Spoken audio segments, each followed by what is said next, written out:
Annyeonghaseyo mga ka-frenzy, at dahil nga po rest day ko na naman, abay talaga namang babad na babad sa higaan. At sa sobrang lamig nga po din sa Korea ay kahit nga po'y tanghali na ay talaga namang napakalamig pa rin at napakasarap magbalot ng kumot. Ay kami nga po ngayon ay napapadalas palagi ang walang pasok at gawa nga po ng nakadepende nga po ang order na kamote. At pag nga po wala masyadong order ng kamote ay kami nga po ay alternate kung sino ang hindi mapasok. Kaya naman po dahil wala ang kami ng kasama ko sa bahay ang nag-rest day ngayon, kaya po ay napakatahimik ngayon ng bahay. At pag sa bukid nga po kami nagatrabaho ay talaga naman pong lagi kaming may pasok. At dahil nga po tag-snow pa dito ngayon sa Korea ay sa factory pa kami ng kamote ngayon nagatrabaho. Dahil nga po napakalamig din ay napakasarap laging kumain ng noodles na talaga namang napakainit. Yung po bagang pag humigop ka ng sabaw ay talaga namang mampaso-paso ang uso. At ari nga pong alutuin nating noodles ay asarapan po natin tapos ay agawin nating masustansya. Dahil nga po ay nilahukan natin ito ng mga gulay. At dahil nga po umagahan at tanghalian ko na ito ay talaga naman pong adamihan natin ng lahok. Ay sabi ko nga po ay makamaaga akong magising at ako ay magalaba at magalinis ng bahay. Ay nako, ay ang masiste ay napakalamig ay napakasarap mamalukto. Kaya naman po yung plano kong alas 7 bumangon, aba naman ay alas 11 na ako nakabangon. Ay kasarap naman po talagang bumalot sa comforter pagkaga na ring napakalamig. Kaya naman po itong alutuin nating ito ay umagahan na ay tanghalian pa. Ay sa isang banda din po ay makamaganda din pagkatanghali na nagising at nakakatipid po baya naman ang pagkain.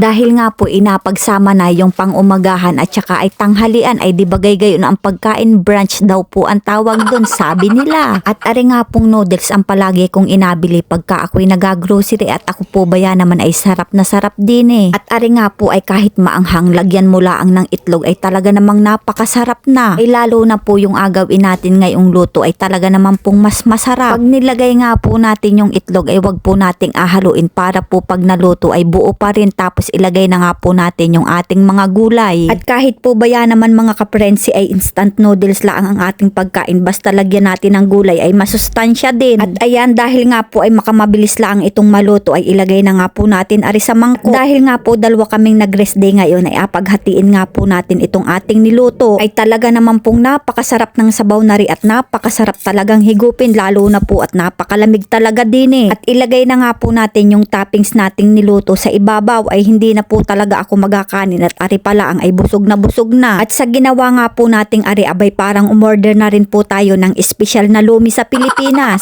At dahil nga po pagod na ring magdinis aring kasama ko ay apakainin ko malaang na makamainit-init na sabaw. At pag nakain nga po ako ng noodles ay gusto ko po talagang kumain ay sa lapag para po baya naman ay makamadaling kumain laang. Ako po talaga ay sarap na sarap sa sabaw na rin kahit napakaanghang ay talaga naman pong napakasarap ng ating ginawang noodles. At kahit nga po gusto ko pang kumain ng kanin ay hindi ko na po talaga kaya at sa toppings pa lang ay talaga namang busog na. Ay gana rin po talaga ang makamasarap kainin pagka talaga namang napakalamig ng panahon. Tapos ay napakaanghang pa ng sabaw ay kaya po ako'y may katabing tissue ay talaga namang pong hindi mapigilan ang paglabas ng sipon. At dahil nga po wala pa tayong umagahan at saka ay tanghalian ay talaga namang pong ubos na ubos sa akin aring isang mangkok na ari. At pagkatapos nga po natin kumain na rin ay tayo naman po ay magalaba at saka ay magalinis at nako ay pahapon na. Ay ari nga po ang nakakatamad din eh, pagkatapos kumain ng malaki ay nakakatamad ng kumilos. Ay ako nga po ay sarap na sarap din sa meatloaf na ari at makapag-uwi nga sa Pilipinas pagka ako'y umuwi. At dahil nga po sa sobrang gutom natin ay talaga naman pong taob ang isang mangkok na noodles. Mga ka-frenzy, hanggang sa susunod na video. Thank you for watching!